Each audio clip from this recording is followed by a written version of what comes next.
Hello everyone, I want to introduce the lab that we're going to be running on Friday. And so our question today is going to be, what factors affect the force between two objects in a collision? All right. And so we could think about, we're talking about momentum, so things we can manipulate are like the mass of the objects colliding or the velocity that they're traveling at each other with.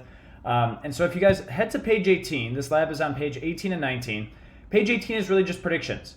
So for instance, two football players are running right at each other at the same speed. One is a huge lineman and the other is a tiny wide receiver. When the two players hit each other, who do you think exerts the larger force on the other? All right.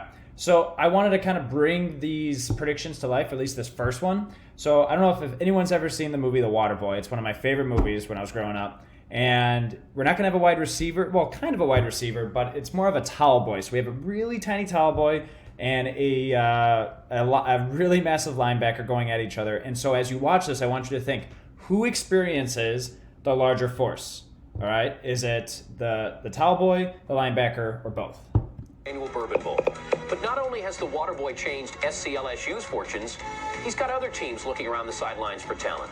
In fact, yesterday, Michigan, devastated by injury, experimented with their towel boy and wide receiver. But the towel boy ran into a laundry list of problems. All right, so if we look at that example, right, same speed, going back to number one, obviously the masses change. Who experiences the larger force? So you're going to look at these other examples and make those predictions. How are those forces going to compare? And then you're going to test them out on page 19. Now, since we're not in class, all right, we can't run this lab in class, but fortunately I have some videos of all these.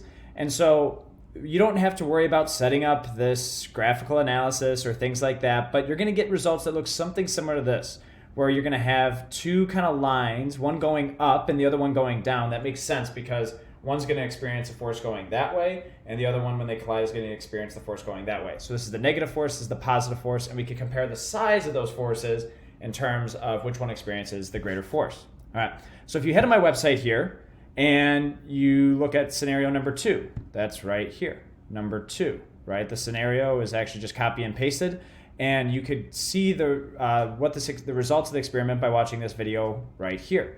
All right, and then on page 19, you could write down, this is what we observed here. And then it's the same thing for the third problem, the fourth problem. Just make sure that you answer the conclusion question and make sure to make fixes if you need to. All right, if you need to fix any of those predictions on page 18, my recommendation is doing it in a different colored pen. All right, and then lastly, when you're done with all of this, you're going to just watch a wrap-up video before heading to the weekend. Guys, have a wonderful weekend. Thanks for watching.